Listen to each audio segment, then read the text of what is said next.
This is Old School Queenies Couples Podcast. Oh yeah. And I'm starting, this is a new segment on my podcast. I've been doing poor people's news bulletin, so I'm gonna just officially, I've been testing it, the poor people's news. So now, here I'm gonna make it a segment of my podcast. It's gonna be called Poor People's News. Flashback on Poor People's News. Let's do a flashback on the news of the week, or the news of the last month, or the past month, or the past week, or the past day, or the past. This is our Poor People's News. That is still relevant. I'm only picking out clips that is still relevant, that you may have missed, that you may have a need to know. You will have a need to know that what you have missed. Poor People's News is very important, and is educated, and it help you plan for the future. So yeah, we need our Poor People's News. I mean, you need to hear most of the clips that I've captured. Because, like I say, it will help you in your planning, because the world is changing all the time. You need to know which way to go, how to plan for your kids' future. So take a listen, flashback on my Poor People's News. Earth rotates around the sun once a year, and in that one rotation there are 365 little rotations, representing 1 day per little rotation, equating to 365 with one large rotation, and 365 divided by 28 is 13. So you mean to tell me that we could equally split a year into 13 equal months, and every month having 28 days? The beginning of the month starts on a Monday, the end of the month ends on a Sunday. And hold the phone, because you're telling me that September, Sept meaning 7, is the 9th month. October, Oct meaning 8, is the 10th month. November, Nov meaning 9, is the 11th month. And December, this decagon is 10. But wait, what if the end of the year wasn't in December? What if January was actually the 11th month? Because December would be the 10th, November the 9th, October the 8th, and September the 7th. So January becomes the 11th, February the 12th, and March is the 13th, the last month of the year. And the beginning of the year would be the spring equinox, when everything begins to grow, renew, and life starts to flourish. Wouldn't it make more sense that that would be the beginning of the year and not December? When I found out even our calendar had been manipulated, something inside me snapped. All this time, I thought I was living in order, but the system was built to keep us out of sync with nature, out of sync with truth. If I had seen this book earlier, I wouldn't have been deceived into blindly following man-made doctrines. This book is called Book of Wisdom. It doesn't just talk about calendars, it helps you see how systems, symbols, and even your own body have all been trying to show you the truth from the beginning. I think this book is worth reading. You know where to get it. So if All right. Let's go with my local news that I caught last week about the coronavirus, some kind of virus on a ship. So I'm going to give you the best update that I have for the past week, okay, about that from my local channel news, from my local channel. Here we go. This is NBC Nightly News with Tom Yamas. Hey, good evening. We begin tonight with the deadly outbreak on that cruise ship half a world away, now sparking fears right here in the U.S. The outbreak is responsible for 3 deaths already, and now there's a global race to contain it, extending all the way to America. At least 7 passengers who were on that ship and departed before the outbreak was fully understood are now back here in these 5 states: Virginia, Georgia, Texas, Arizona, and California. Health departments in all those states say those passengers are not showing any symptoms, but it's unclear how most of them are being monitored or if they're even being quarantined. And after that risky operation to evacuate the sick passengers, you see everyone there wearing hazmat suits. We now know that many of those showing symptoms are in fact positive for the virus. And look at this. This is where many of the passengers traveled to after leaving the ship early. And we now know one flight attendant on one of those flights is showing possible symptoms tonight. We have two reports, starting with Danielle Hamanjan, where the ship is heading to in the Canary Islands off the coast of West Africa. Tonight, as the ship at the center of the deadly hantavirus outbreak sails towards the Canary Islands, the World Health Organization confirming 5 of the 8 suspected cases have tested positive. The patients are being treated in hospitals in the Netherlands, Switzerland, and South Africa. Experts want to reassure the public, though, the risk of infection is low. This is not coronavirus. This is not the start of a COVID pandemic. On board the ship, Dr. Stephen Kornfeld, who spoke with NBC affiliate KTVZ in Oregon. He says when the ship's doctor became ill, he had to step in. As things deteriorated and more people got sick and more people got seriously ill, I ended up just taking over and trying to keep everybody going. Dr. Kornfeld says after 3 people who'd been on the ship and others had to be evacuated, those who remain are now okay. Fortunately, nobody else has got sick in the last 6 to 7 days. We now have 2 World Health Organization epidemiologists on the boat. We have 2 Dutch infectious disease people on the boat, so there's a lot of medical coverage now. All part of a global race to stop the virus from spreading beyond that ship. Dutch authorities today announced that a flight attendant has been hospitalized with possible symptoms. She was on the same flight as one of the cruise passengers with hantavirus. That patient was removed before takeoff and later died, according to Dutch media.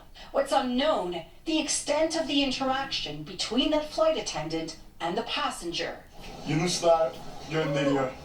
Those still on the ship finding relief to be moving forward. Dr. Kornfeld, among the 17 Americans on board, says he's been in touch with the State Department but is awaiting details on getting back to the U.S. I assume in a couple of days there'll be a plan. So that plan is quite variable, and I really don't know what it will be. So many questions. Danielle joins us now live from the Canary Islands.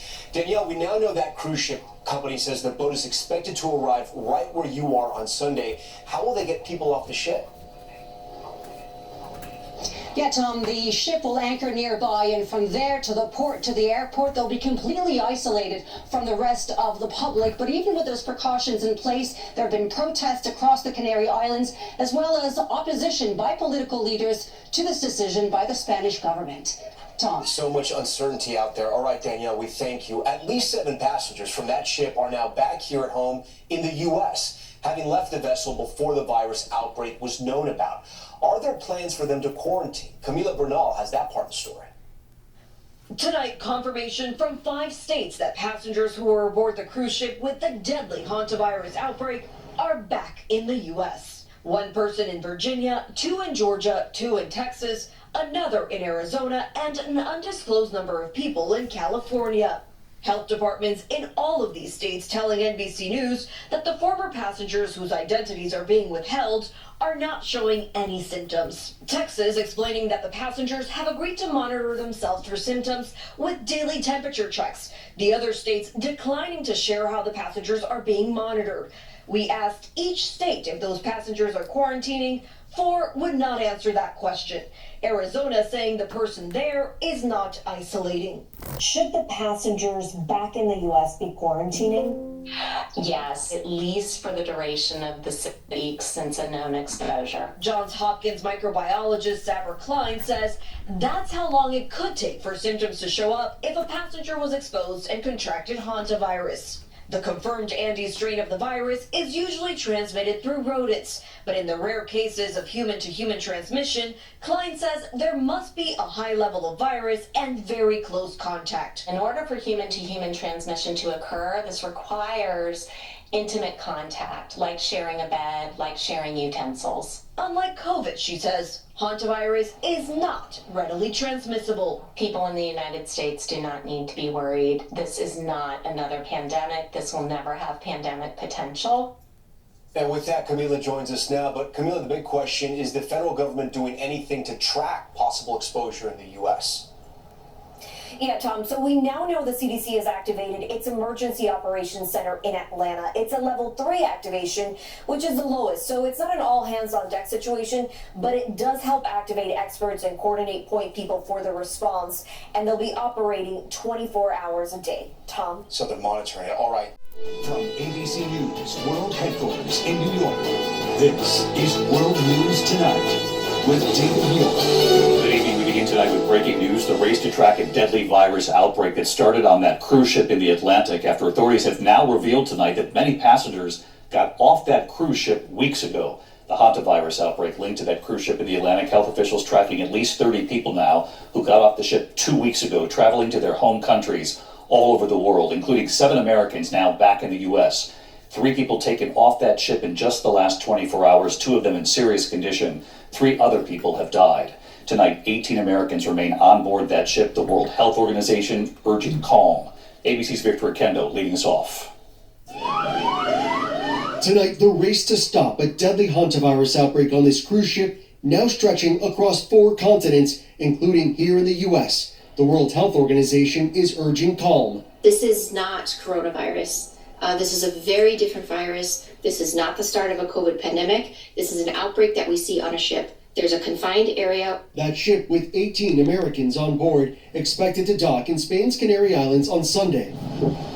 Sick passengers evacuated from the ship are now being treated in the Netherlands, South Africa, and Germany. A KLM flight attendant is also being tested after coming into contact with a sick passenger from the ship who was removed from the plane on her way home and died the next day. Ruhi Chenet was on the ship with the woman and on that flight.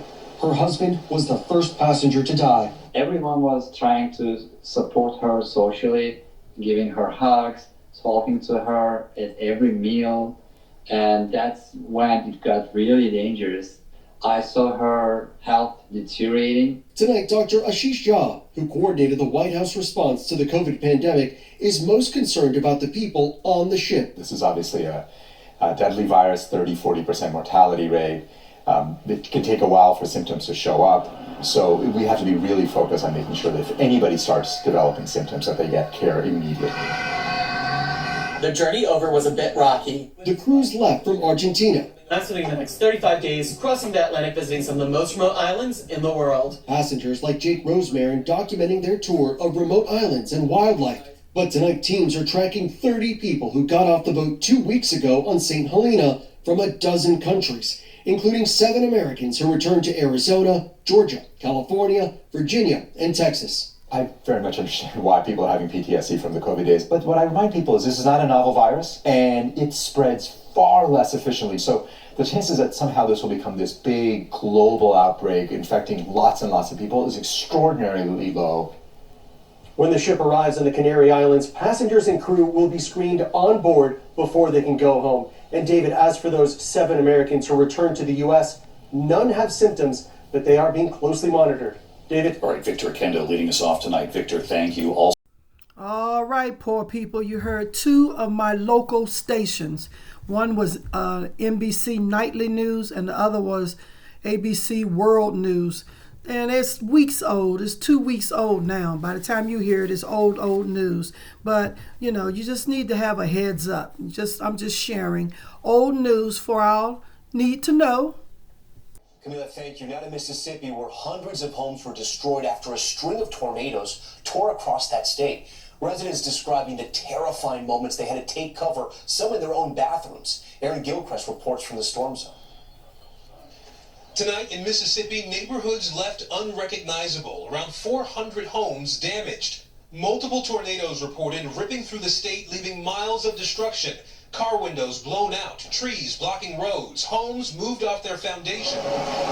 Sirens blaring last night as residents took shelter. Oh, shoot! Lightning apparently striking this house, sending it up in flames. Some residents trapped during the storm, with more than 15,000 without power across 5 counties. Authorities say there were at least 17 injuries, but no deaths. Parts of Bugachita demolished. Judy Pyatt says she and her husband hid inside their shower, the only part of their house to survive the storm. And all of a sudden, the house was rumbling and shaking. In Purvis, just before service was about to start, dangerous weather tearing apart this church. the congregation huddling in the hallway. We just started praying and people started singing, and I was over here by the wall, and this wall was just moving back and forth. It all comes after ferocious wind and heavy rain slammed Florida and Alabama, completely flooding roads. My car's blowing right up. Communities now coming together and beginning to clean up. All I can feel right now is just honestly thankful. Just thankful for life. Incredible that she survived, but everything is gone there. Aaron Gilchrist joins us now live. And Aaron, most of the trailers in that park where you are tonight, they're gone. Just a breathtaking amount of devastation here. You can see this refrigerator that's been tossed outside. You look over here, all 30 trailers in this trailer park either damaged or just obliterated. I talked to one county supervisor who said similar scenes have been playing out over what he believes was a 20-mile tract that a tornado took through here from one end of the county all the way to the other. Tom? Aaron Gilchrist in that storm zone. Aaron, thank you. Okay, just to remind you, this happened a week before Mother's Day.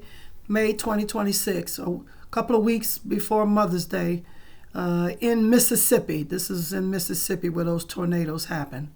Why the hell ain't nobody talking about what this black Navy SEAL just exposed? 4 signs, war is about to break out in the United States. Sign number 1, Iran just rejected our peace treaty again for the 3rd time. When a country keeps saying no to peace, that ain't negotiation, that's preparation. Sign number 2, the FBI confirmed there's already sleeper cells inside the United States right now. These are trained enemy agents living among us, looking just like neighbors, waiting for the order to strike. The moment we hit Iran, they activate. They ain't coming from overseas. They're already here, already in position, already ready. Sign number 3, the U.S. military has been quietly moving resources and personnel back to domestic bases, not overseas, home. When the military starts pulling back to protect the homeland, that means they know something is coming here that most Americans have no idea about. Sign number 4, and this is the one they really don't want you to know about. Government officials have been quietly stockpiling solar power banks for themselves, for their families, for their bunkers, not telling a single civilian about it because they know exactly what the first strike will look like. One coordinated attack on our power grid and 300 million Americans lose power instantly. No warning, no countdown, no way to prepare. And when that grid goes down, your phone dies, your TV goes dark, you can't call your kids, you can't call your moms, you can't call your pops, and you have no idea what's happening outside your own front door. No power, no information, no way out. For months, they are perfectly fine with that, as long as they have power and you don't. The plan was never to let our people have access to them. They want to be the only ones with power when shit hits the fan, which is why we made the most powerful solar power bank on the market for a fraction of what they normally cost. As long as that sun is in the sky, you have infinite power. But you know the biggest question I got when I started this company? If the grid go down, how is we still going to get in touch with anyone? Well, even if the cell towers go down, they ain't able to touch the satellites in space. So even if all of our infrastructure went down, as long as you have the sun, your phone will just connect to the satellite and work just as normal. No grid, no government, no permission needed. Ours is the only one on the market that has built-in cables to charge up to 4 devices at once, USB and USB-C ports, wireless charging, an emergency flashlight, and a built-in compass if things get real. Waterproof, windproof, shockproof, built for when the world gets ugly. I always recommend my people to grab one for everyone in their family because I'd rather have something I don't need than need something I didn't grab in time. The only problem? Every time wars, blackouts, and grid failures start trending in the news, these fly off the shelves fast. If you see that Shop Now button in the bottom corner, you're still in time. Grab it now while All right, that was a good heads up that I captured from TikTok, and the guy is selling those, solar battery chargers. All righty, let's go on with some business news now. I got a lot of business clips that we need to hear, y'all, okay? This is for us poor people. We need to prepare for anything that can happen in the future. This is our need to know to help us prepare. Europe and America are perhaps the most corrupt, but the smartest in the world of corruption. Most of the corrupt money or money out of corruption is kept in Switzerland. And ironically and paradoxically, when Transparency International is doing its indices on the least corrupt, Switzerland comes number one as the least corrupt. But the last time I checked, a handler of stolen goods is guiltier than the person who stole the goods because he is an enabler. So Switzerland is a beneficiary of corruption. That is smart corruption. All the tax havens, Cayman Islands, Guernsey, these are the home of corruption. African corrupt people, African thieves, even presidents don't have faith in the countries that they are governed, so they keep money in those places. So corruption in Europe has evolved and it's become a little smarter. And for that reason, they claim that they are not corrupt, but they are the ones who give a veneer of legality. They're the ones who give refuge, if you may, to money that has been stolen, not only in Africa, but in different parts of the world. So they are the most corrupt. The corruption in Africa is more crude. This is the problem. The corruption in Africa is very crude. You see it in your face. This is why it is much more painful. And it is painful because our systems don't even work. In Europe and America over the years, they have succeeded in using the money that they stole from us during slavery and colonization to make systems work. So that their public systems work, their travel systems work, their education system work, their health systems work largely. But in Africa, you have individuals who are taking food out of the mouths of people who are causing death by taking things from the health sector, from agricultural sector. In the United States of America, in order to give a veneer of legality to corruption, people who are midwives and enablers of corruption are called lobbyists.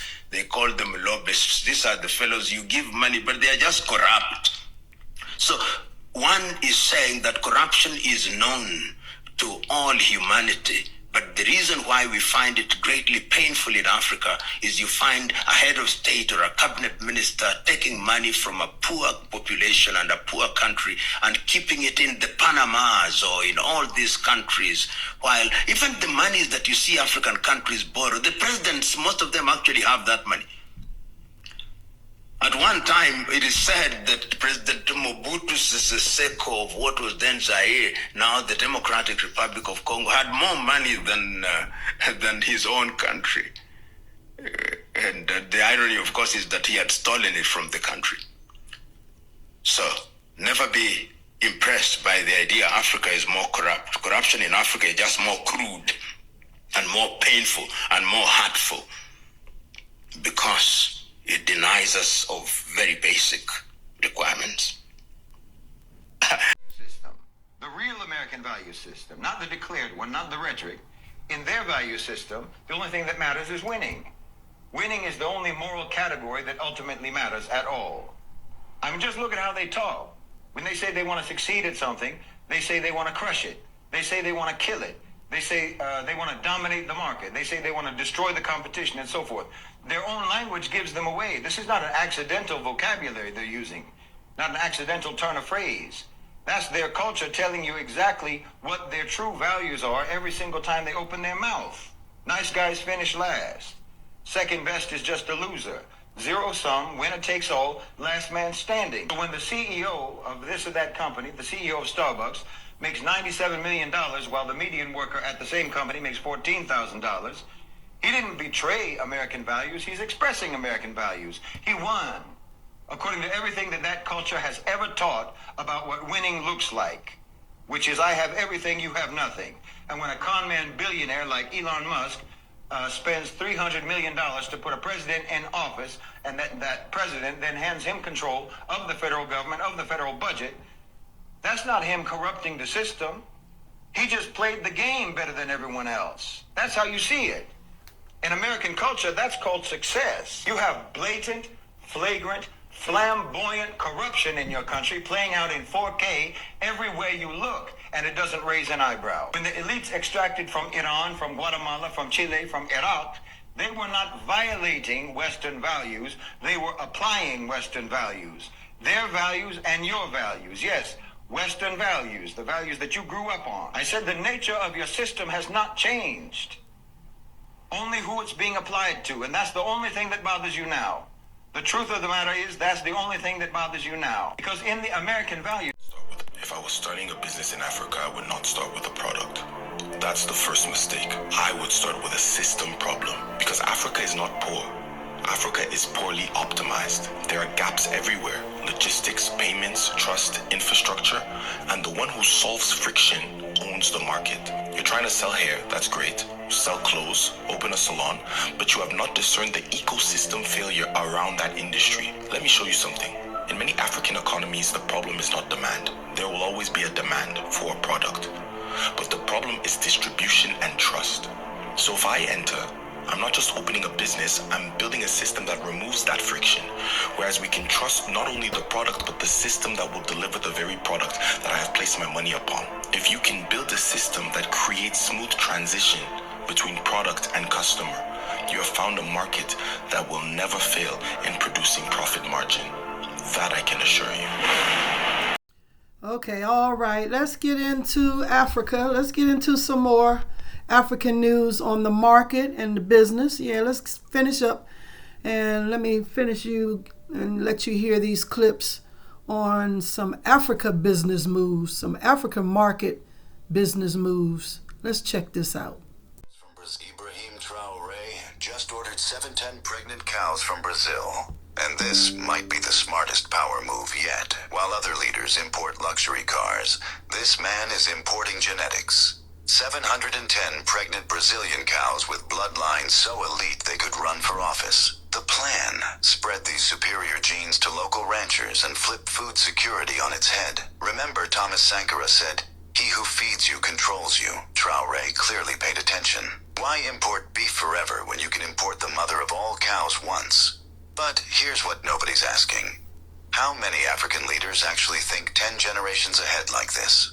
Alongside infrastructure, food security is being treated the same way. Traoré has ordered hundreds of pregnant cattle to strengthen local herds, not for consumption, but for reproduction. The goal is to improve livestock quality over time and reduce long-term dependence on imports. Instead of buying finished products every year, the focus is on building capacity once and letting it multiply locally.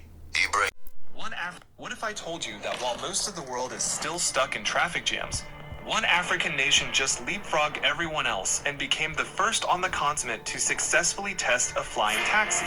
Rwanda has carried out the public flight of a self-flying electric car taxi in the country, the first of its kind in the African continent. So, ladies and gentlemen, fasten your seatbelts, keep your minds open, and let's take off on this journey together. Welcome to Aviation Africa 2025, Murakazaneza Ichigari. Today, for the first time in Africa, a self-flying air taxi will take the skies. And wait until you hear why Rwanda was chosen over countries like the US, Germany, or Japan for this groundbreaking test. The reason will blow your mind. But first, smash that like button, because what you're about to see is going to change how you think about the future of transportation forever. This is Kigali, Rwanda, with a population of 1.4 million. During the Aviation Africa 2025 summit, the country experienced the first ever public flight of a self-flying passenger drone. The vehicle in question is a EHang A216s, a fully autonomous and pilotless electric aircraft that took to the skies in what would become Africa's first successful flying taxi demonstration. But here's what most news outlets won't tell you. This wasn't just a test flight. This was Rwanda announcing to the world that they're not just participating in the future, they're leading it. Now you might be wondering, why Rwanda? Why not New York? Why not Tokyo? Why not Dubai? I mean, we're talking about a country that, just 30 years ago, was facing one of the world's greatest tragedies. So how did they become the aviation pioneer of Africa? The answer lies in something most countries struggle with, but Rwanda have mastered. And by the end of this video, you'll understand exactly why Rwanda is about to become the Silicon Valley of Africa. But first, let me show you exactly what this flying taxi can do, because the specs are absolutely insane.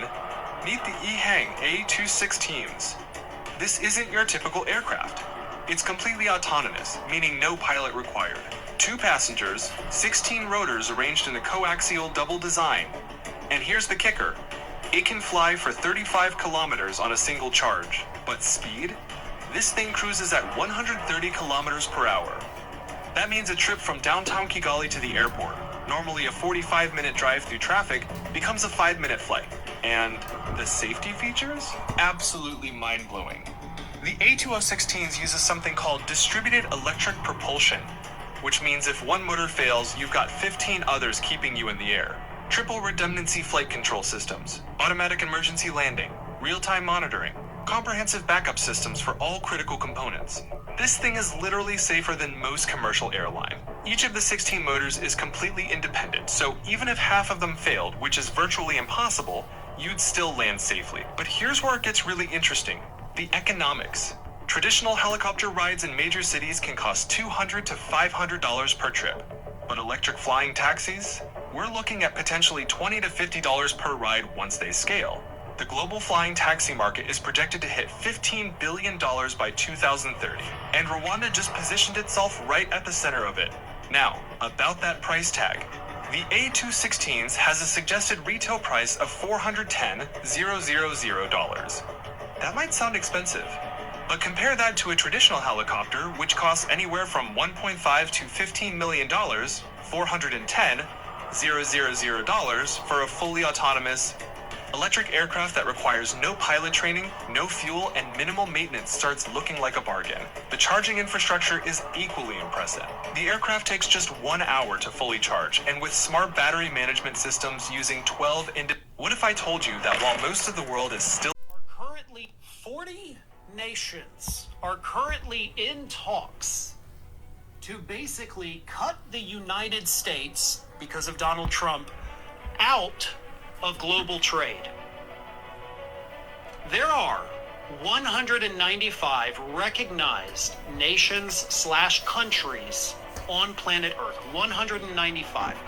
40 of them, led by Canada, banding together to just cut out the United States. So more than 1/5 of the planet working on a way to not have to deal with the United States anymore. This includes our neighbors to the north, Canada, our neighbors to the south, Mexico. This includes the European Union and the United Kingdom. This includes major Asian countries like Japan. According to these reports, and again, this is kind of all being, spearheaded by Canadian Prime Minister Mark Carney, what they're trying to do is avoid all of the tariffs that Donald Trump has put in place on everybody. And then, of course, they have typically had to do reciprocal tariffs, so everything for them gets more expensive because they're dealing with the United States. So all of these nations have gotten together and said, wow, dealing with the United States is expensive and it's costing us business. How do we get around that? And their solution is, well, what if we all just trade with each other and not these idiots? And that is currently what they're working on. So instead of relying on the U.S. market to sell their goods, they're going to just start selling to each other and open up new markets that previously hadn't been there. They will grow. They will expand. They will see this financial boom from doing business and trading with everybody in this new coalition. And we, those of us here in the United States, will lose everything. Oh, sure, we'll still have to buy their goods because we depend upon them, and Trump will still have the tariffs, so we'll still pay a higher cost for that. But our goods here in the United States that are already having a hard time selling overseas, just ask any farmer, we will lose those markets. Farmers who are already facing financial ruin, which is exactly what they told Congress about 3 weeks ago, they're going to go under. They will lose everything. Manufacturing here in the United States will go extinct virtually. Because sure, we'll still need to make some things to sell to us here in America, but we're not going to have other countries coming to us knocking on our door saying, hey, can we buy all this stuff from you? Foreign companies that have invested in the United States, or at least pledged, as Trump says, they'll pull out. They'll go with their new trading partners. they'll move their plants to Canada. Maybe they'll move them to Japan or Europe or anywhere else in Asia or perhaps Mexico. The United States, if this coalition does, do what they're hoping to be able to do, the United 40. All right. Did you hear this? We have a need to know. Poor people, I am sharing. We have a need to know so that we can prepare to know what moves to make for our future. We need to hear all these predictions, all these forecastings. We need to really take heed and listen and then start making some moves ourselves. We need to prepare because we have our family to think of. We have our family's future in our hands. All right. Let's go with the technical news, and then I'll follow up with some entertainment news clips that I got. Okay, come on. Music industry. Universal Music just picked the worst possible week to fight Suno, and nobody's talking about why. If you use Suno, you already heard. Universal, the biggest record label in the world, home to Taylor Swift, Drake, Kendrick, hit a wall with Suno. They can't agree on one thing, whether you get to download the songs that you make. Warner Music already said yes, UDO folded. Universal said absolutely not. But here's what nobody's telling you. One day before that news dropped, billionaire Bill Ackman offered $64 billion to buy Universal Music Group. That's a 78% premium. He wants to strip the current chairman, Sir Lucian Grange, the guy running the anti-Suno playbook, and bring in Michael Ovitz. If you don't know that name, Ovitz basically invented modern Hollywood deal-making. You don't hire Ovitz to keep fighting lawsuits. You hire Ovitz to cut checks. And on Ackman's investor call, his own team said out loud, on the record, that AI is going to make Universal's catalog more valuable. Let that land. The same week, Universal Music is telling Suno no downloads. The dude trying to buy Universal is telling Wall Street AI is the upside. That impasse ain't principle, it's posturing. Warner folded, UDO folded, Universal's own investors are circling, and if Universal Music flips, Sony's the last major label on earth still fighting downloads alone. So don't panic. Follow the money, not the press releases. The downloads are coming. And be sure to like, comment, share. Suno V5.5 is so much crazier than you think. Everybody is talking about the voice cloning, but guys, there are two other updates that nobody is talking about that, in my opinion, crush the vocal cloning feature. Yeah, the vocal cloning is really cool, and what I love about it is the protection that you get. The whole process just screams nobody's going to be able to use your voice other than you. Although there will be an update later in the future where you can share your voice across the platform to specific users for collaborative purposes. So it's a mouthful, but you'll be able to send your voice to your homeboy, your homegirl, and say, yo, let's create a record together. That's really cool. All right, the things that I'm really excited about. Number one, my taste. Moving forward, as you create with Suno, it's gonna learn you. It's gonna learn what your taste is. It's gonna learn the moods that you gravitate towards, the genres that you gravitate towards, and it's gonna implement that in the back end. So theoretically, the more you use Suno, the more that it's going to learn you, and the more that it learns you, the more specified the output is going to be. That's incredible. But this one here, it's my absolute favorite. It's called Custom Models. Me being a musician, I've created thousands of songs. I've been creating for decades, way before AI. And every now and again, I'll come into Suno and try to create something with a text prompt. That's not how I normally use it. How I normally use it is I create in Logic first, or Pro Tools, or whatever DAW I'm using, and then I take what I created, put it in a Suno Studio, and generate for certain stems. And then I get those stems, put them back into my DAW, and then I keep rocking. But this right here is a huge game changer because I've never been able to recreate something that I would do organically with just text. But with custom models, it's a sub-model that is trained on your materials that nobody else has access to. So I'm gonna upload a bunch of my tracks, and it's gonna learn me, it's gonna learn my style, and moving forward, when I select that engine, it is going to create based on that. So it is a fine-tuned model.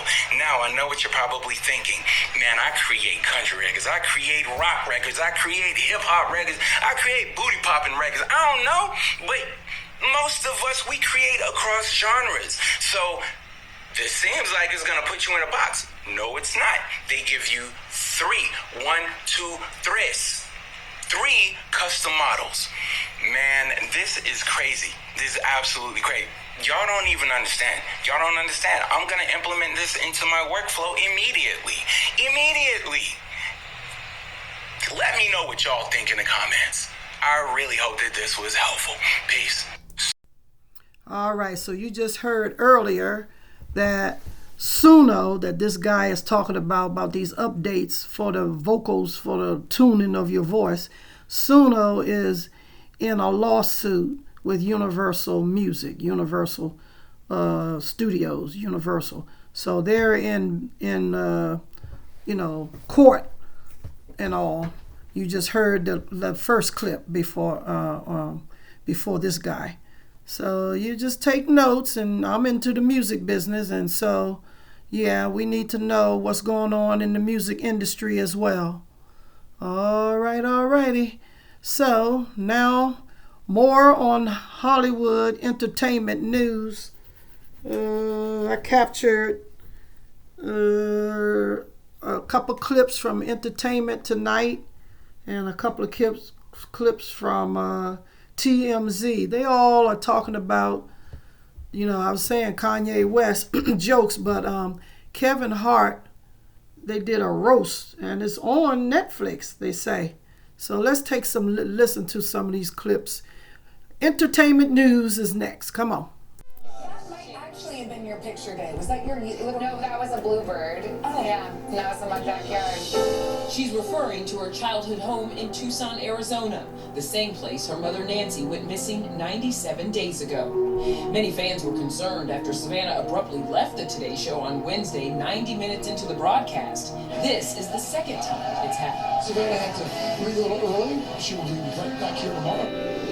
Sunday will be Savannah's first Mother's Day without her 84-year-old mom. No doubt she'll spend it with her husband and 2 children close by her side. My brother, he said, I think she's been kidnapped for ransom. And I said, do you think because of me that I knew that? And I just say, I'm so sorry, Mommy. I'm so sorry. I'm so sorry. So what is the latest on the investigation? Just yesterday, news broke that a human bone was found near her home. You guys see that? But police quickly determined it was prehistoric. It's absolutely imperative that we don't give up. Elizabeth Smart, who was also abducted from her home and missing for 9 months, shared these words of hope for Savannah. I came back, JC Dugard came back, Amanda Berry, Michelle Knight, Gina DeJesus. What would you say to Savannah? We're all behind her, love her, support her, pray for her. Turning now to a star-packed show of support for another TV host, Stephen Colbert. With just 8 shows to go, we have a list of some of his final guests. And it's a who's who of late-night legends. Force 5 is the name of our podcast. I love that there's no late-night wars. I love that we all just pull for each other. Right? I don't think it'll be the last time we'll see the Strike Force 5 in the same room. Monday, Colbert will welcome his former podcast co-hosts, Seth Meyers, Jimmy Fallon, Jimmy Kimmel, and John Oliver. It's been a wonderful gift to become dear friends with all of them. Seth was among late-night royalty, grilling Stephen for The Hollywood Reporter as he prepares to sign off. From Seth Meyers, what's an answer a guest gave that will stay with you the longest? Keanu Reeves. I just asked him, what do you think happens when we die? And he said, something beautiful, actually. He said, I know that the ones who love us will miss us. It was one of the most watched clips we've ever had on YouTube. Colbert's predecessor, David Letterman, will also stop by, along with Pedro Pascal, Julia Louis-Dreyfus, and Tom Hanks. We were exclusive with Tom's wife, Rita, and other celebs showing support for Stephen as he was honored at THR's Most Powerful People in Media event last night. His faith is very much, very impressive to me. He's just a really good soul. I don't know what his next chapter is, but I know his next chapter he will knock it out of the park. He cannot be on TV for a long period of time. We will not allow it. What do you think this next chapter will have in store for him? OnlyFans. No, podcast this, Broadway that. No, direct to OnlyFans. Yeah. Like scene specific or just whatever he wants. You know, his kinks are my kinks. Steven, we're gonna start a GoFundMe for you. I'm gonna kick in $500 right now. I saw John Mulaney give you $750 on your show. I'm gonna add on to that. If you see that haircut or that suit or those shoes, you splurge, my friend. Back in LA, LaToya and 60licious Janet Jackson posed together for the first time in nearly 17 years ahead of her milestone birthday next Saturday. Janet kept it casual in jeans and a rock and roll t-shirt. LaToya delivered some formal menswear energy, posting, "I love you, sweetheart." The reunion comes amid headlines of family infighting over the Michael biopic. They tried to float a rumor out there that there was this problem between Jermaine and Janet, or Janet, and like, what, you tell me what was going on. There was absolutely no problem whatsoever. None whatsoever, and please believe it. As we know, Janet asked not to be included in the biopic, which spans through 1988. Another notable absence, one of Michael's best friends during that era, Brooke Shields. he is such a talented, amazing person. I mean, it just goes beyond being able to sing and dance. But Michael and I have been friends for a while. We're going to see the two of you on the front of the tabloids, this Michael Jackson-Brooke Shields duo. I'm sure they will. And before anything, he's one of my closest friends, and I love him for that. Why were you not in there? I think probably because I occupied a separate, like... Korea. It was much more that, and our friendship was so long-lasting, you know, for decades. E.T. was exclusive with Brooke and her 22-year-old daughter, Rowan, at the premiere of Brooke's new murder mystery series, You're Killing Me, which premieres May 18th on the subscription streamer Acorn TV.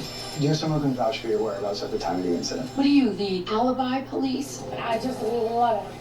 I love being on TV. I love this genre. I love this type of television storytelling. And 46 years after Brooke's breakout performance in The Blue Lagoon, I've seen it all. we got an update on Almost Paradise, a sitcom in development, co-starring David Spade, based on the classic. It's not dead. And the show came up, and then he got something else, and they hadn't gotten it picked up yet. I think it would be really hysterically funny.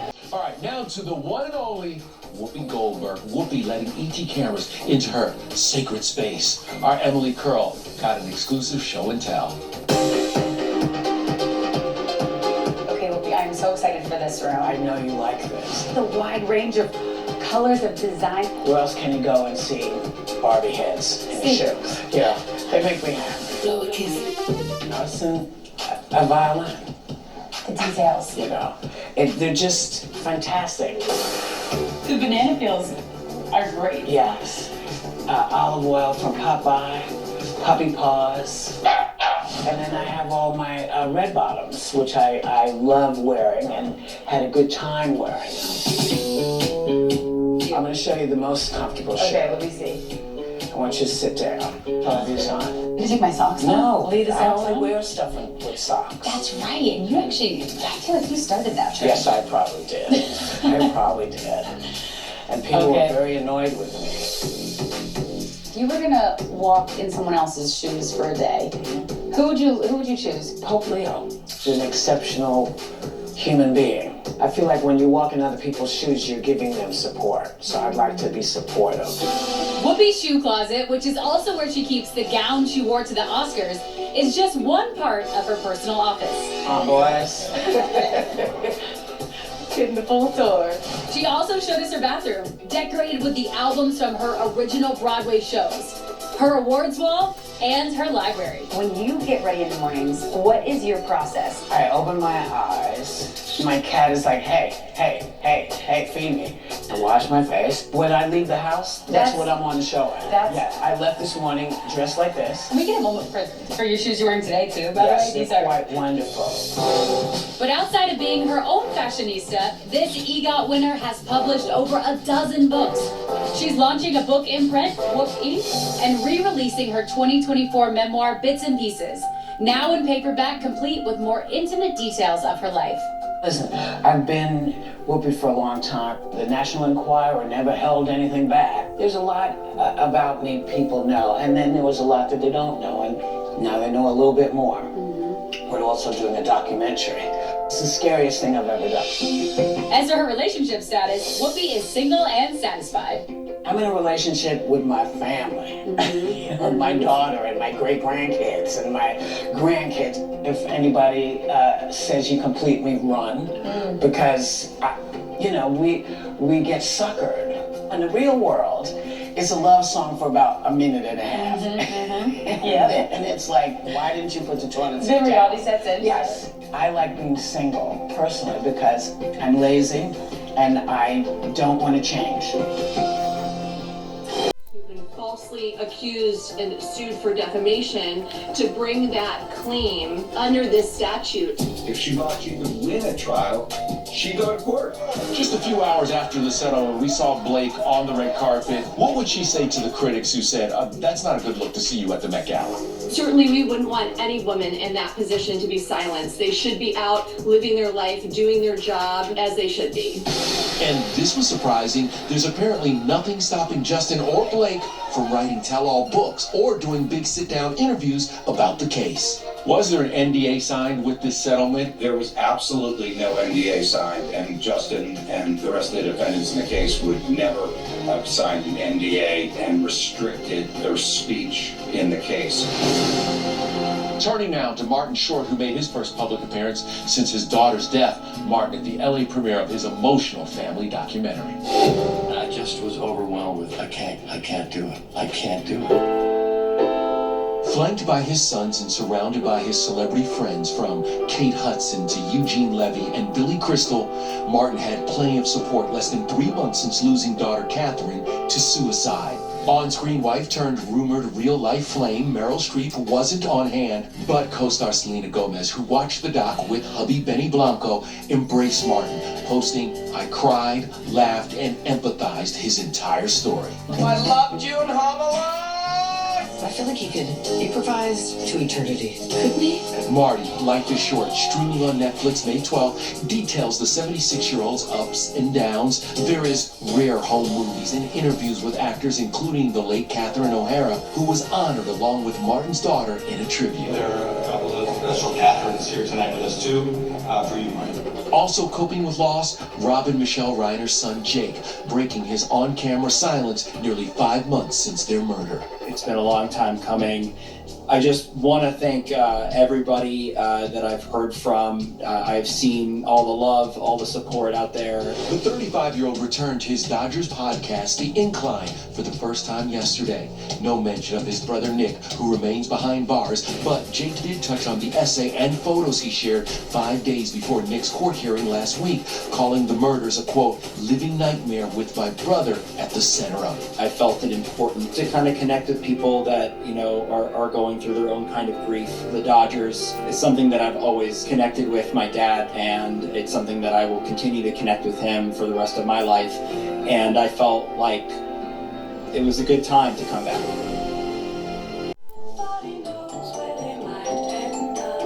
Years have had mixed opinions to your character. Right. Some of the fandom love him and will support him and defend him, and other ones like can't stand him. And I'm like, that's great. He's been called one of the most hated characters in Grey's history. And tonight, after 18 years and 385 episodes, Kevin McKidd, along with his on-screen love played by Kim Raver, is saying goodbye to Grey Sloan Memorial. In those early seasons, I would come in and I remember I strangled Christina.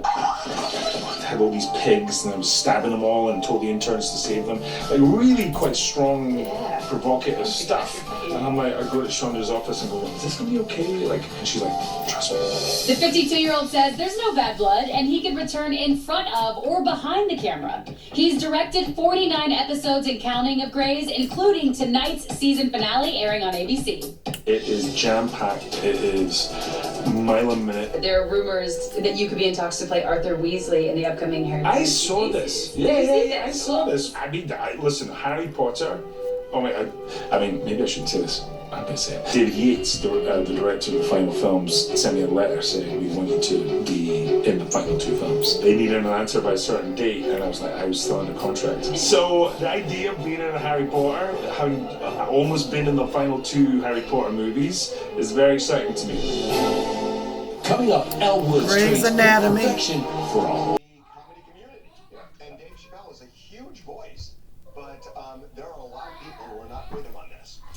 What's up, TMZ? This is Marlon from Bronx, New York. Dave Chappelle, he has always pretty much been in support of Kanye West. You know, there was a point at time where Kanye was spiraling and he was going through the whole situation with his wife and he was making rants about that. And then Dave actually flew to Kanye West to support him, and Kanye had tweeted about that, stating that, you know, he really was happy that Dave came out to check on him.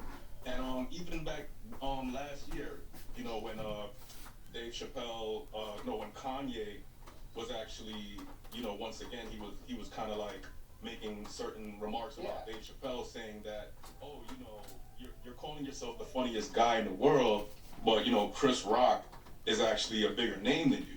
Yeah. And even at that point, you know, Dave Chappelle was still kind of like, you know, in support of him. He was kind of, you know, so he's always been there for Kanye. And when he brought Kanye West onto stage, you know, the crowd still was, you know, giving him an ovation. He still got an applause. He was I mean, Marlon, look, we saw that Kanye sold out SoFi Stadium 2 nights. So there are certainly people who are forgiving. Dave is among them. And there are others who just say, no, enough is enough. Turns out that each other. The roasters went after each other in such a big way. In such a big way, in such a brutal way at times. I just found myself watching it. I was like, I know as comedians, everybody has to laugh at everybody's jokes, but come on. And one person in particular who got it a couple of times was Cheryl Underwood, who was on the dais, and it just seemed like the jokes for her were maybe crossed the line. Here is an example of one of those jokes. Cheryl's husband killed himself. Apparently black does crack if it's married to Cheryl and jumps off a roof. So that happened not once but twice, jokes about her husband's suicide. And you saw her laughing, and she certainly got back at both of those guys when she got on the mic and did just as much damage to others. So joining us right now to talk about what the rules are for these things, if there are any, is Cheryl Underwood herself. Cheryl, welcome back to TMZ Live. Good to see you.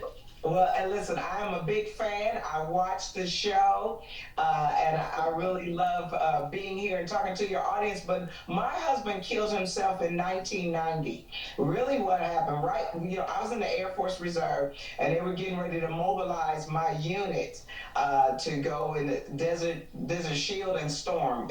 I'm sorry if I got it in reverse. It's been a really busy night. But my husband died killed himself August of 90. So what they're talking about is his suicide over 30 years ago. No, but nonetheless, you know, what happened was everybody seemed to be pushing everybody's buttons. Even if it was a year ago or 30 years ago, it was, let's just find the most sensitive thing and just go in on it. I got to say, for me, I'm not shocked at a whole lot, but what I heard, and I didn't hear it all, it shocked me. Well, I think it's the new way of roasting. You know, I grew up with the Friars Club. I did one of the last Dick Johnson roasts. I did John Witherspoon's roast. But I grew up, when I first came to Los Angeles, I was hanging out in the Friars Club with those old-fashioned Borscht Belt roasters, those Jackie Masons You know, those guys. Don Rickles. Yes, yes. And that's why I said to Kevin at the end, we only roast who we love. Can you always just do that at the end and say anything? Yeah, absolutely, absolutely. And when Tony Headscliffe said what he said, and I said, my husband only died once. You die every night with them whack jokes together. So is it fine as long as you get an opportunity to fire back at whoever said the thing? Then it's all fine. Yes, but can I tell you something? There was a team of us and rehearsing things that we could say and what the parameters were. But the best part was being with my colleagues. The best part was hanging out and Tiffany Haddish and Lizzo and my fraternity brother J-Dub, one of the Plastic Cup boys, and all of us that know each other. That's why I said freedom of speech is alive and well, and it's alive in Netflix. All of us are different races, different sexual orientations, and different political persuasions. But for me to hit Shane and then me hit Tony, it just shows how much we love each other. We may not agree on everything, but I think Netflix and going to that brunch at Ted Sarando's house and to be able to walk up to him and just say, thank you for including me in something. We all need work. We need work in this town. We want to drive to work, not just fly to work. So for Netflix to do this, and we want to thank Chris Spencer. If I wouldn't have gotten that phone call and worked with those Netflix producers and writers, I don't think I would be here today. And I'm on a tour called I Need a Job Tour because I need a job. So that's why I made all that income and fire. You said something about when you first came to LA and that the Friars Club, yeah, the rules, there were no rules, and it was hands off. And it seemed like then things got a little more tame, let's say. Yeah. But the last couple of years, it feels like it's swinging back the other way. I want to play for you this moment with The Rock, because this particular joke shocked a lot of people, coming from The Rock at least. Draymond, that's your name, right? That's my boy.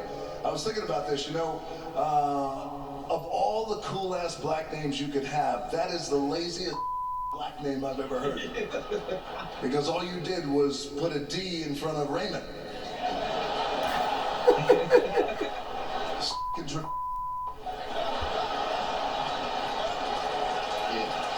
So that bleeping, it was put the D in front of the R. It was a really bad word for mentally disabled people. Right, for special needs people, yeah, right.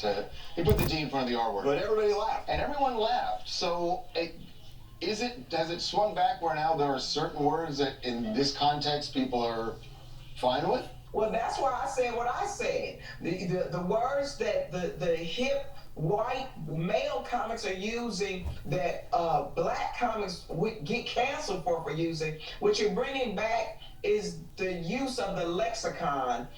Some comedy, especially when you're talking about roast comedy, true roast comedy, it is not meant, it's not for mainstream domain. But you're talking about Netflix, and I know people don't agree and to say, well, why would you use these words? But what I thought was good about what The Rock did, everybody was questioning his blackness. And he really made the connection. He leaned in on it, yeah. Yes, he made the connection. Draymond Green is not a black man. You just put the D in front of Raymond. But remember earlier there was a joke about Dwayne Johnson. Naeem Lynn said Dwayne Johnson is the blackest name, but you play white dudes in movies. See, to me, it's a way for us to talk about the issues with humor and come to some common ground. Years ago, you couldn't say M word for little people, couldn't say R word for the disabled. I have a joke that I tell about my own sister. I tried to say disabled, but it does not work. Sometimes politically correctness does not fit in comedy. So all I'm saying is, give us the latitude, say what we say, and the audience determines whether they don't like it. You know, jokes aside, I gotta say, you said something earlier about you want to be able to drive to your next gig and not fly to it. Yes. We're on a big thing here that, you know, the city and the state have killed Hollywood. And Yes. it really is just a travesty. So I'm so glad you said that, because I'll tell you, voting in this election in California was really tough, just because it's so awful what's happened to this industry. So I'm really glad you said that. I really am. And the politicians that are in right now, we're not against them. We just need them to give more tax breaks. Understand that we're not saying that this quality of work is not in another state or another country. But when you're talking about the great people that pull together the entire Netflix is a Joke weekend, they live in this town. People are losing their homes. People can't replace their homes that burnt down. The politician got to understand, you spend more money on one thing that you don't even fix, but then you don't want to do what you need to do to keep the jobs so that the growing middle class in our business could stay here. Daytime talk shows, game shows, cooking shows. If we can get those tax breaks, so we got to elect a governor and a mayor that understands that we want to work in this town. But I'm going to tell you something. You should be running. Yeah. You should be running, Cheryl. Get this money in front of a lectern right now. I think the jobs are going to come back. All these tech titans that want to live in Beverly Hills, who are you going to floss against if you don't live in Beverly Hills? So the jobs are going to come back. And I got to say this before I go. I got a Cheryl Underwood's a Great American Talent Search. We're doing it in June in Lake Charles, Louisiana. Family friendly, community friendly, corporate friendly. And then I got a gospel play, part 1 and part 2, that I'm doing on all colleges. I need help. I need support. I need sponsors. And I need representation. All right. Well, you're definitely going to get the support on the road. I know that. Representation, we'll see what happens in the election. For my ideas. And I want to do other TMZ. I want to do other TMZ, sports, everything y'all got. I want to come back. Why don't you just run for mayor, for crying out loud? Seriously. Thank you, Cheryl. Thank you.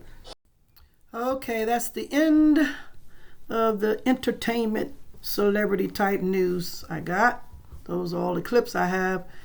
Let's get back to a couple of serious type news with this Trump issue, and then that is going to be my final clips right here, right now, for us poor people. Losing the war. Okay, so what if Trump isn't an idiot? What if losing the war in Iran is exactly the plan?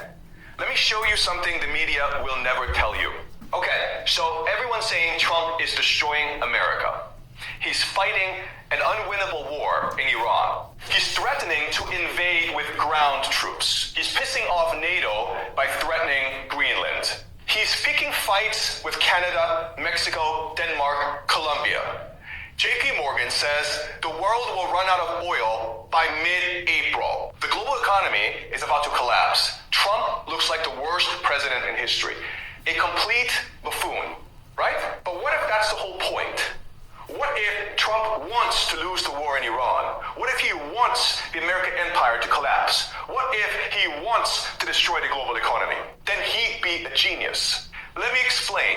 Okay, so I have to share something with you.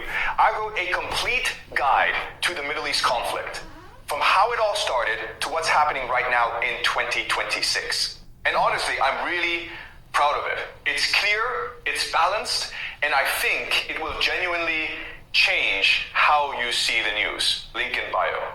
Right now, the world gets 20% of its oil from the Middle East. Japan, 75% from the Middle East. India, 60% from the Middle East. Europe, heavily dependent. But here's the thing, oil isn't rare. Venezuela has the world's largest reserves. Canada has massive reserves. The United States has massive reserves. Trump just took over Venezuela in January. He's threatening to take over Canada. You see where this is going? If Trump closes the Strait of Hormuz by fighting Iran, the Middle East oil stops flowing. But North America, still pumping. suddenly Europe, China, Japan, South Korea, they all need American oil. Not just oil, fertilizer too. Nitrogen for food production comes from the Middle East. If that's cut off, where do they turn? North America and Russia. Trump is making the entire world dependent on resources he controls. Now here's the genius part. Who owns the most US debt? Who's financing America's $39 trillion?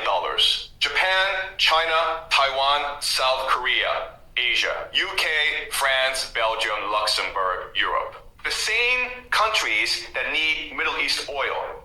There's been this fear that these countries would stop buying US Treasury bonds, that they'd move to gold or Swiss francs, that America's Ponzi scheme would collapse.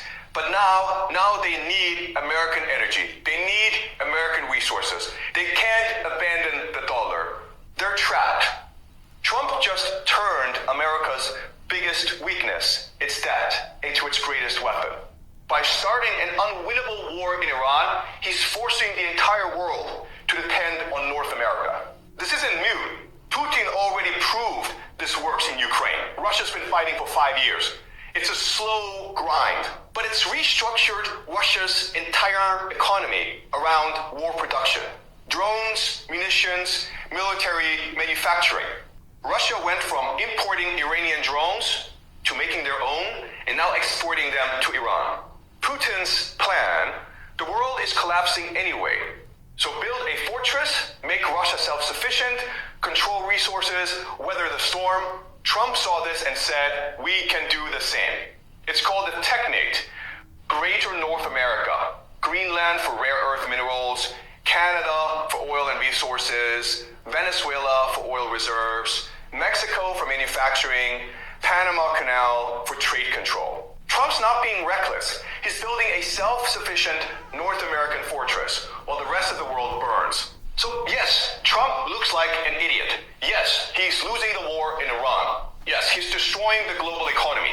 But if the goal was to end the American empire and rebuild it for Americans, to make the world dependent on US resources while everyone else collapses, then Trump might go down as the greatest American president in history. The New World Order is dead. Welcome to the Trump World Order. Follow for more they don't want you to see. Okay, so similarities with other Epstein writings. Here's Stephanie Gosk. Tonight, a closer look at Epstein's alleged suicide note, discovered after a failed suicide attempt in 2019. It is a treat to be able to choose one's time to say goodbye, it says in scrawled handwriting. Weeks later, Epstein would die by suicide, according to the medical examiner. The note unsealed by a federal judge after the New York Times petitioned the court. It was sealed as part of an unrelated legal case involving Epstein's cellmate, Nicholas Tartaglione, who says the note fell out of a book he was reading. But the New York Times and NBC News have not authenticated the document. We asked a handwriting expert to make a comparison with another alleged Epstein note from the DOJ files. What do you make of the no fun in both notes? Well, I think that's significant. Syntax, the way things are written, are very significant in document examination. Some of the letters are similar too, but she says it is not conclusive. He probably did write this, but there are limitations because we don't have enough to compare. And then there is this question. What you want me to do, burst out crying, which appears almost identically in 2 emails released by the DOJ.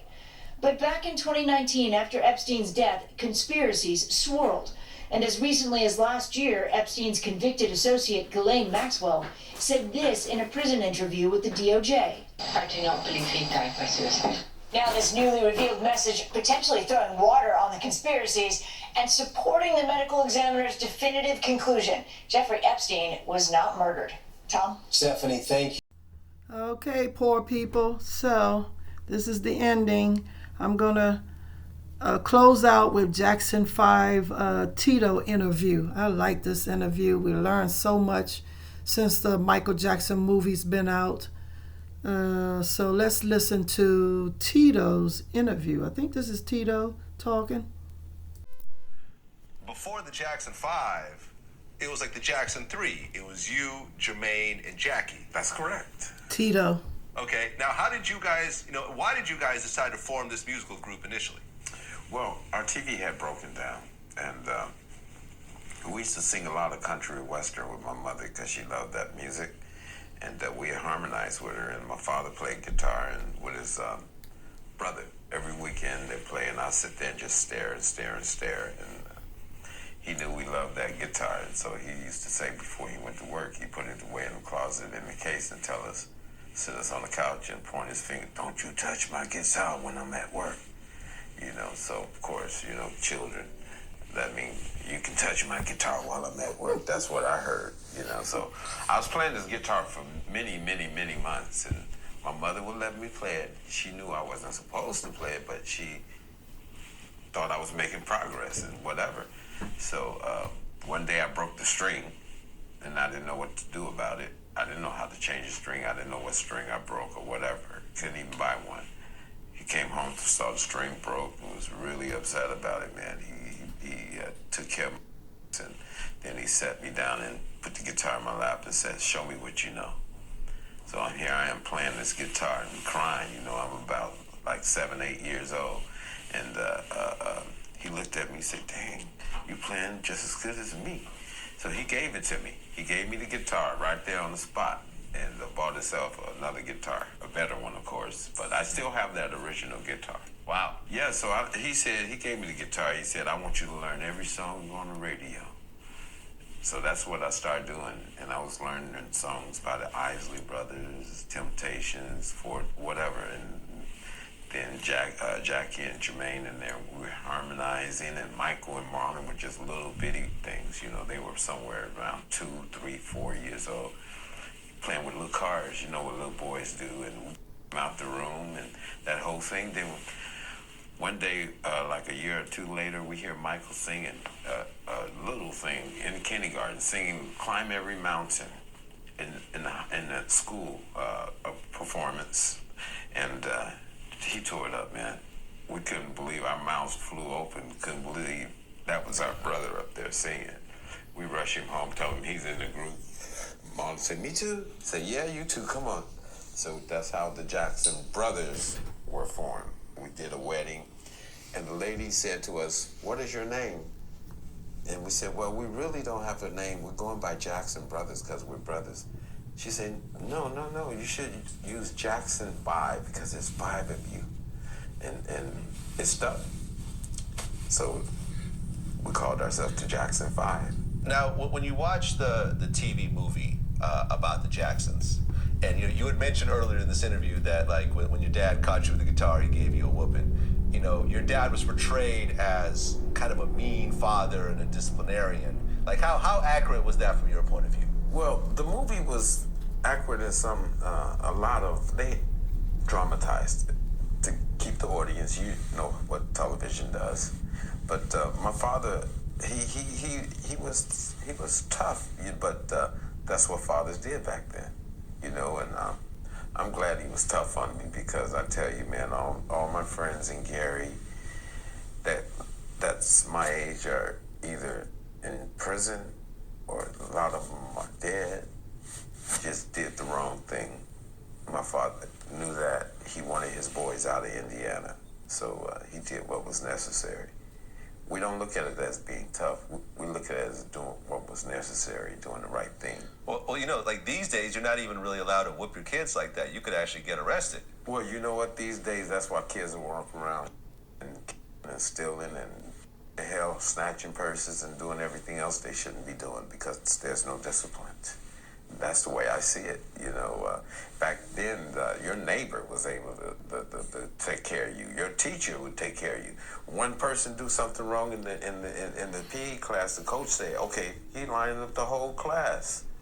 You know, so it was like that back then, and we didn't have the crimes as much as we have today, and so we have to look at that and say, what's wrong with our parenting? What's wrong with our children today? What can we do to make it better? Maybe the answer isn't like that type of punishment, but there's got to be another way that we can make this a better society for our future, because the children are the future. Absolutely. Original. Well, that was Tito, and it's so good to hear and get some insight on how their childhood was. And of course, their dad had to be, firm. We believed in that. This is old school. Old school believe in firmness to keep our kids, focused, and warn them about the dangers in the streets, because the kids are curious. And you gotta be firm. You got to be strong. You got to be disciplining your kid the best way you know how to discipline them. Yes, you do. So thank you for tuning in. This is Old School Queenies Couples Podcast. Yeah. And I just decided to add this segment called Poor People's News, because I have Topic Tuesdays, mostly about relationships. Definitely me and my old school brothers is on relationships. That's how I started. I've been doing Topic Tuesday relationships the past 5 years since shutdown. And then I added the Sunday worship episodes to have a break on Sunday. So that's been going on for the past 5 years. This Poor People's News is new as of the last month. I've been doing the Poor People's News segment. And so I think it's good news. It's a need to know.